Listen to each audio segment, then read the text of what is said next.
बड़ी इंटरेस्टिंग बात है देवांगी कि हम बात करते हैं कि किताबों में खासकर लिखा होता है कि the main cause of pancreatitis is alcohol, which is not always true. I am not saying कि अल्कोहल कारण नहीं है, but it is not always true. जैसे कल ही मैं पड़ाव में थी और एक 2.5 साल का बच्चा सूर्यांश वहाँ पे है, एंड अब क्या तुझसे बोलो।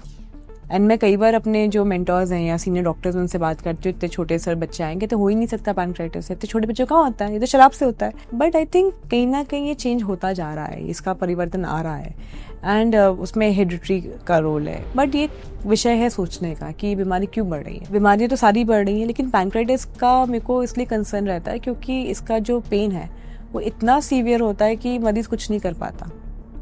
मतलब ये आपको हर तरह से हताश कर देता है, आपको हॉस्पिटलाइजेशन की जरूरत पड़ती ही पड़ती है। मतलब ऐसा नहीं है कि चलो किसी को छोटी मोटी बीमारी होती है विद टाइम तो उसको हम मैनेज कर लेते हैं, लेकिन इससे जो पेन है उससे ना तो पेरेंट्स उसको बर्दाश्त कर पाते हैं, ना पेशेंट उसको बर्दाश्त कर पाता है। तो it is a medical emergency. So that is where I feel कि इस बीमारी को समझना और इसका जो इंक्रीजिंग पैटर्न है उसको कहीं ना कहीं हमें सोचना कि क्यों बढ़ता जा रहा है, उस पर ध्यान देने की ज़रूरत है।